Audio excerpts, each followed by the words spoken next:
Chapitre 22. Socrate. C'était en juillet, par une journée ensoleillée de juillet. Socrate et Marco avaient pris l'habitude de partir à cette époque de l'année en Bretagne. Ils aimaient tous les deux la côte d'Émeraude, les marais, le vent, les odeurs de varech, les plages immenses, et même quand il ne faisait pas beau temps, c'était un plaisir vivifiant que d'enfiler un anorak, des bottes de caoutchouc et d'arpenter la digue battue par des vagues gigantesques. Socrate faisait semblant d'avoir peur, Marco la protégeait contre les éléments. En rentrant, il s'arrêtait à la crêperie pour avaler des galettes à la confiture de mûre, en buvant une bolée de cidre doux. Marco et Socrate s'étaient connus à la fac. Elle venait de passer l'agrégation de lettres classiques, Marco celle d'histoire, avec une préférence pour la Renaissance française, période à ses yeux la plus flamboyante qu'ait connue la France. Ils se sont croisés pour la première fois au Resto U, grâce à une tarte. Au moment où Socrate allait prendre la tartelette aux prunes, Marco la mettait dans son assiette. En garçon courtois, il a cédé la pâtisserie à la jeune fille, et ils ne se sont plus quittés. Marco était un garçon passionné, partout, par la vie, par les gens, par les événements politiques. Il n'avait pas beaucoup d'argent, mais achetait tout de même au moins 3 journaux par jour, pour savoir, pour se tenir au courant. Il disait que la conscience politique se nourrissait de la connaissance historique. C'était un vrai démocrate. Comme Socrate, pour qui la Grèce antique était exemplaire. Ils étaient donc d'accord sur l'essentiel. Ils avaient 42 ans à eux deux, plein de copains, et une confiance absolue en leur avenir. Ils se sont mariés très vite. On sortait de la guerre, et il fallait vivre intensément avec un appétit insatiable. Les temps avaient été très sombres, à présent on mettait de la lumière à chaque instant précieux de sa vie. Ils sont partis en voyage de noces en Grèce. La mère de Marco leur avait prêté sa 2 chevaux, une voiture increvable qui peut, si elle veut, vous emmener au bout du monde et même au-delà, pour peu que vous y mettiez de l'essence. Ils ont ainsi traversé toute l'Italie, se sont arrêtés un jour à Milan, 2 jours à Rome, histoire de jeter un œil au Colisée, et se sont retrouvés à 6 heures du soir à Brindisi, alors que le ferry-boat partait pour la Grèce à 7 heures. Socrate, en femme de ressources, a réussi à faire enregistrer leur petit bagage en 2 minutes. La guimbarde s'est retrouvée sur le pont, et à 7 heures tapantes, ils regardaient, encore tout surpris de leur chance, le quai du vieux port s'éloigner lentement dans la douceur du soir. Marco, qui n'avait pas le pied marin, a passé la nuit dans la cabine en essayant d'oublier qu'il était sur un bateau. Quant à Socrate, elle a dormi à la belle étoile. Elle ne voulait pas perdre une miette de cette traversée miraculeuse. Le voyage en Grèce fut un enchantement. Ils couchaient chez l'habitant, déjeunaient de salade grecque à la tomate et à la feta, et le reste du temps se gavaient littéralement de visites de temples plus sublimes les uns que les autres. Ils ont tout fait, sous un soleil de plomb. L'Érectéion, Delphes et sa vallée traversée d'aigles planants, le cap Sounion et ses couchers de soleil flamboyants, l'Acrocorinthe. Socrate vivait un rêve. Elle était sur la terre qui avait inventé la démocratie, la tragédie, la philosophie et qui avait été, durant des siècles, le phare du bassin méditerranéen. Ils se sont émerveillés et sont rentrés à Paris, éblouis et heureux. Ils se sont installés dans le petit appartement de la rue Laplace. Socrate avait toujours habité le quartier, ce n'était pas loin de la fac et pas loin de Lily.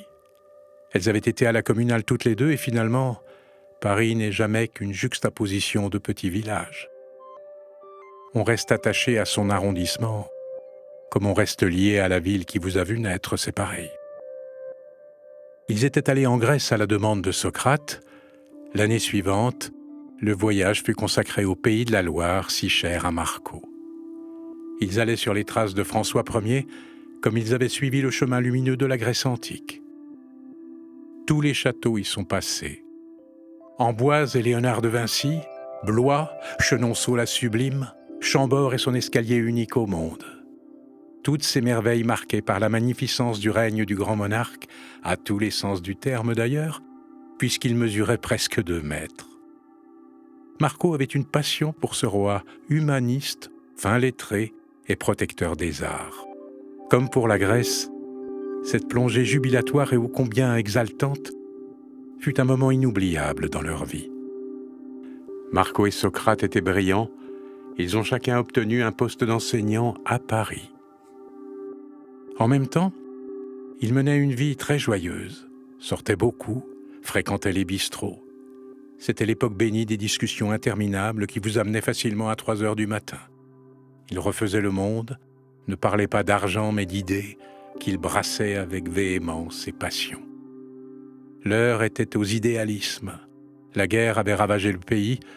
La jeunesse qui a suivi s'est plongée à corps perdu dans un avenir qu'elle avait décidé de construire avec enthousiasme. Quand ils n'enseignaient pas, Socrate et Marco passaient leur soirée à écumer les caves de Saint-Germain où ils dansaient joyeusement jusqu'au petit matin.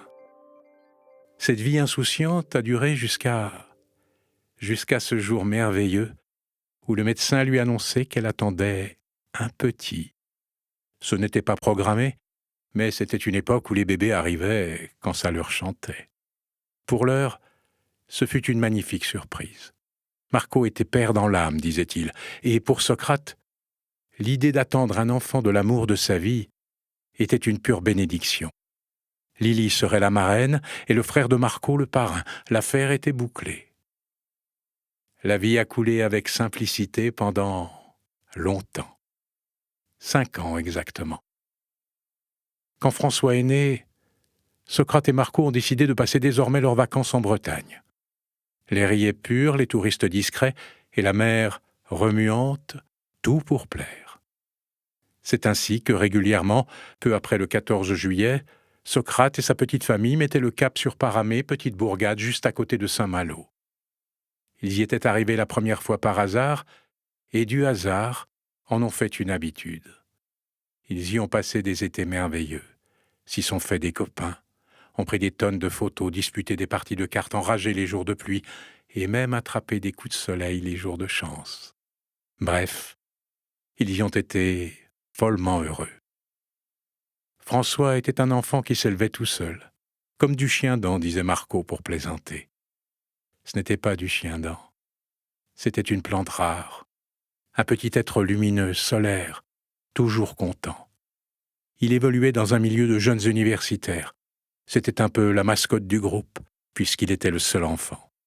Les autres couples avaient décidé d'être plus prudents et attendaient d'être confortablement installés pour fonder une famille. Socrate et Marco n'avaient pas réfléchi. Ils s'aimaient avec passion, donc un bébé est arrivé. C'était la suite logique des choses. Ils avaient fini par racheter la 2 chevaux à la mère de Marco. Le 15 juillet, Socrate, Marco et François quittaient la rue Laplace. La voiture était pleine à craquer. Socrate n'a jamais su faire les valises. Elle emporte tout, on ne sait jamais. Elle ne se sert en principe pas du quart des vêtements prévus. Marco, qui a un caractère conciliant, a décidé de laisser faire sa femme. Le coffre de la voiture est bondé. Des casseroles et autres ustensiles culinaires ont été empaquetés dans des cartons et rangés aux pieds de François. Il est petit, ça ne le gênera pas. Il passe dire au revoir à Lily. C'est le rituel. Sinon, elle se fait un sang d'encre en se demandant si ses copains sont bien arrivés à bon port. Bise, encore un petit café. Roulez doucement et n'oubliez pas une carte postale avec la mer et les vagues. Régulièrement, le jeune couple envoyait la même carte. Elle représentait une digue et une mer turquoise déchaînée avec la houle qui faisait penser à un raz-de-marée cognant furieusement la digue. Lily était contente. Elle l'épinglait au-dessus du comptoir et avait la naïve impression d'être en vacances en Bretagne, elle aussi.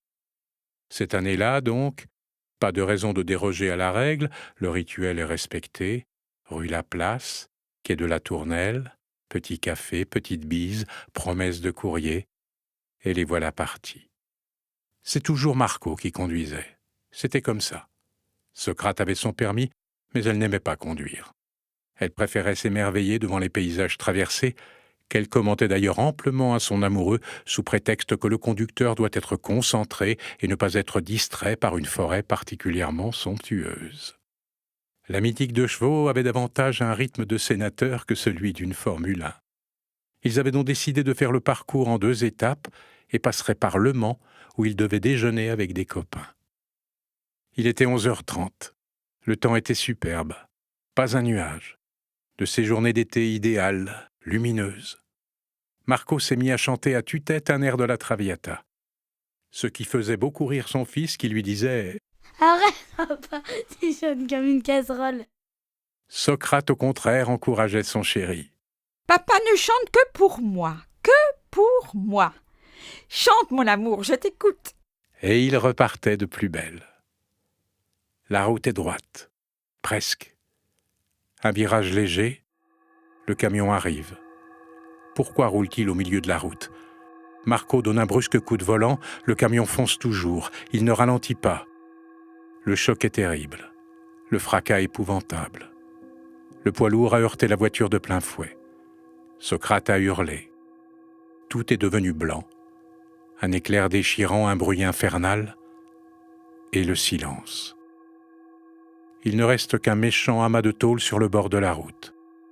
L'enfant a été projeté dans le pare-brise avant, tué sur le coup. Marco a eu la poitrine écrasée par le volant, le crâne défoncé. Socrate est resté dans le coma durant 5 jours.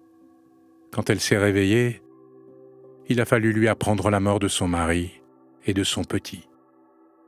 Un gouffre s'est ouvert sous ses pieds. Un précipice qui débouchait sur le néant. Elle est restée muette pendant plusieurs mois, prostrée. Elle a commencé à boire, un peu pour oublier, et après beaucoup. Et elle n'oubliait tout de même pas. Le malheur restait accroché à toute sa carcasse. Elle s'est arrêtée de travailler et a marqué un désintérêt absolu pour tout ce qui l'entourait. Elle restait des journées entières dans une hébétude cataleptique. Rien ni personne ne pouvait la sortir de sa torpeur. Elle a déménagé, s'est installée dans son petit appartement au 5e rue de Bièvre et a attendu. Quoi ? Elle ne sait pas. Elle attend que le temps passe, que sa douleur soit moins vive, que quelque chose renaisse au fond de son âme, au fond de son corps. Elle est coupée en 2. Une partie continue de se lever le matin, de marcher dans la rue, et une autre est restée carbonisée sur la route de Saint-Malo. Lily lui a donné une chambre à la pension pour les soirs de désespoir. Il y a eu beaucoup de nuits d'insomnie arrosées de chablis et de chagrin. Quelquefois le soir, Socrate se mettait au piano et jouait interminablement la valse de l'adieu de Chopin. Ses doigts couraient sur le clavier. Son corps maigre semblait flotter. Lily attendait patiemment que cela passe et la recouchait comme un bébé malade. Elle l'aidait à cicatriser ses plaies. Comment fermer sa mémoire ? Comment faire le deuil de ces 2 êtres solaires auxquels votre être est viscéralement attaché ? Pas de réponse à cette question douloureuse. Rien. Il n'y a rien à faire. On ne peut même pas se révolter. Attendre, et encore attendre, que le destin soit un peu indulgent et vous embarque aussi, enfin.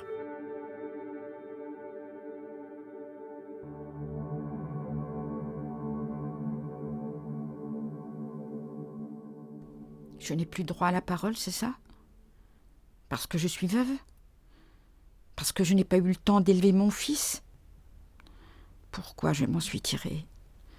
Et eux ont été écrabouillés dans la voiture. Tu veux devenir comme moi, c'est ça ? Une ruine ? Socrate a le souffle court. Elle ne parle jamais de sa tragédie, même à Lily. Le drame est resté tacite entre les 2 femmes. Pas la peine de remuer le chagrin. Il revient bien tout seul sans qu'on ait besoin de le solliciter. Moi aussi, je suis une ruine. Seulement, je suis debout. Je suis une ruine debout. Lily s'est dressée face à sa copine. Le malheur, elle sait ce que c'est, elle connaît.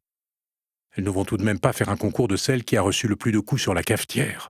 Valentin est vivant. De quoi tu te plains, hein ? Vivant. Alors fous-lui la paix. Remercie le bon Dieu tous les jours de pouvoir le regarder boire son café le matin. De mauvais poils te reluquer de travers quand tu lis des conneries. On s'en fout. Il respire. C'est ton fils et il respire.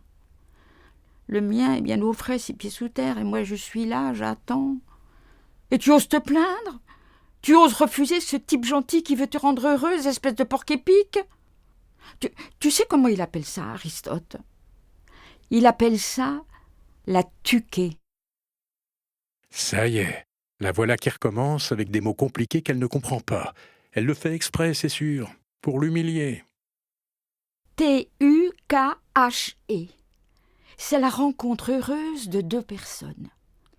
Tu sors de chez toi, tu te cognes à un monsieur qui, au lieu de prendre l'autobus, rentre chez lui en flânant. Il te marche sur le pied, s'excuse, et vous ne vous quittez plus jamais. C'est une tuquée parfaite. C'est la chance, si tu préfères. Le hasard bienheureux. Socrate s'est un peu calmé. Lily ergote. Le monsieur qui me marche sur les doigts de pied, il est célibataire ou marié et père de 4 enfants? Il faut être doué pour le bonheur, savoir le reconnaître, pauvre gourde. Est-ce que tu es doué pour le bonheur, ma Lily? Le bonheur? Tu parles d'une question? Elle ne sait même plus ce que c'est, ce mot. Depuis que Lucien est parti, les hommes sont sortis de sa tête, définitivement. Cadeau empoisonné, oui. Lucien est sorti de ta vie. Il ne reviendra pas, tu le sais. Alors arrête de faire semblant. Lily est fatiguée tout à coup. Avec Socrate, elle ne peut pas tricher. Elle lui prend la main et la pose sur sa tête. Pour la première fois, c'est elle, Lily, la forte engueule qui demande protection à son ami. Il est où ton amoureux? Lily avoue qu'elle l'a flanqué à la porte. Que les femmes sont bêtes quelquefois. C'est peut-être le bon Dieu qui n'existe pas qui te l'envoie. Pourquoi un beau jour un inconnu pousse ta porte? Pourquoi il s'assied à ta table, te regarde dans les yeux, te touche l'âme et s'installe dans ta maison pour le restant de ta vie? Mystère. Ne cherche pas à comprendre. Accepte le cadeau. Cadeau empoisonné, oui. La belladone est un poison. Et pourtant les toubibs s'en servent pour te regarder les quinquets. Faut toujours qu'elle fasse l'intéressante. La tension est retombée. Lily se sent un peu molle. Elle a peut-être fait une bêtise avec M. Paul. Une de plus. Nettoie les carreaux, ça aide à réfléchir. Je vais me faire un masque au concombre, c'est excellent pour le teint. Belladonna, belle dame. Ciao, belladonna. La belladonna. Elle monte l'escalier, se retourne, fait un clin d'œil à sa copine et disparaît. Les carreaux. Qu'est-ce qu'ils ont, ces carreaux? Ils ne sont pas propres. Elle va chercher l'escabeau dans la cave, prend un chiffon et commence à essuyer distraitement les vitres. Elle a raison, Socrate. Avoir les mains occupées vous permet d'avoir l'esprit plus libre. Vous risquez moins de faire des conneries. Il paraît que c'est pareil avec la pâtisserie. Quand le chagrin vous tombe dessus ou quand les soucis vous tracassent, se mettre à touiller la pâte est un excellent remède. Pour l'instant, c'est aux fenêtres que la belle Lily s'attaque, perchée sur son escabeau.